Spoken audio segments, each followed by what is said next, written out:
আমাদের দেশের সরকার হচ্ছে পুষ্পারাজ, মানে যুগে জ্ঞানে সালা। গত 2 সপ্তাহ যাবৎ ঠিকমতো ঘুমাতেও পারি নাই এই দেশের এই অবস্থা দেখা। এটা কোনো একটা দেশ হইল?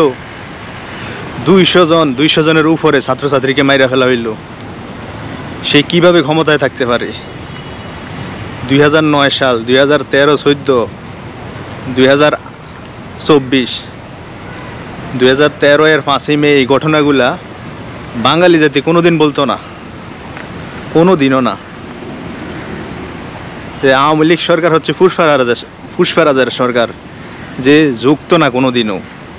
ছাত্ররা শান্তিপূর্ণ আন্দোলন করছে কোটার জন্য, সেটা তো রাজি না, আদালতের উপর সাইডে দিচ্ছে। যখন 2-1 মারা গেছে তখন আদালত নিজের হয়ে গেছে।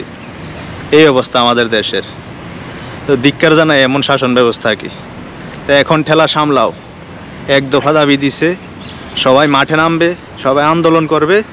এখন ঠেলা সামলাও, এটা সামলাতে যাইয়া তোমার কি হয় ওইটা দেখো। এবার সহজে কোনো কিছু বললে সেটাতে রাজি না। এটা আমার দেশের সরকার এমনই হয়ে গেছে, কি আর করার। তো আমাদের দেশে বর্তমানে যে সিচুয়েশন চলতে আছে, আমরা যারা বিদেশে আসি এদের তেমন কিছুই করার নাই। তবে আন্দোলনকারীরা একটা নির্দেশনা দিছে, যারা রেমিটেন্সে যোদ্ধা, যারা বিদেশে থাকে, তারা কিছুদিন যাতে টাকা না পাঠায়, প্রয়োজনীয় টাকা যাতে পাঠায় খালি। তো এখন এইটা নিয়ে অনেকেই নানান কথাবার্তা বললে যে আপনারা কি হুন্ডিতে টাকা পাঠাবেন। আসলে আমি হুন্ডি ব্যবসায়ী না, আমি হুন্ডিতে টাকা পাঠাইমু না, আমি টাকা ব্যাংকে পাঠাইমু। তবে কিছুদিন অফ থাকেন, 6 মাস অফ থাকেন, তারপরে আমি ব্যাংকে টাকা পাঠাইমু। আমি আন্দোলনকে সমর্থন করি এই। আর এখানে সরকার আমাকে কিছুই করতে পারবে না, হয় পারলে আমার পাসপোর্টটা বাতিল করে দিতে পারবে, করে দিলে দেখ সমস্যা নাই। তা আমরা প্রবাসীরা রেমিটেন্স পাঠানো বন্ধ করলেই সরকার কিছুটা চাপের মুখে পড়বে। আর এছাড়াও আমাদেরকে বিভিন্ন রকমের হেনস্থা করা হয় এয়ারপোর্টে, আমাদের অধিকার পাওয়া যায় না। তাই আমরা এর সাথে আন্দোলনে একাত্মতা পোষণ করছি। যারা যারা সম্ভব তারা একসাথে থাকবেন। আমাদের দেশে যে বর্তমান আন্দোলন, তার জন্য আপনি কাকে দায়ী দিবেন? আমি দেশে রাজনীতি করিও না বা দেশে থাকিও না, আমি থাকি অন্য দেশে।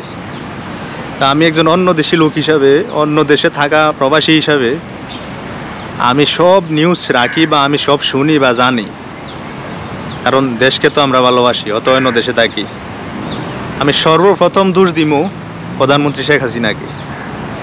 ওই নিজেই এই ঘটনাটা বাড়াবাড়ি করছে, কোনো কারণ ছাড়াই ছাত্রদেরকে রাজাকারের বাচ্চা বলে উস্কানি দেয়া। এটা কোথায়, কে মানবে এটা?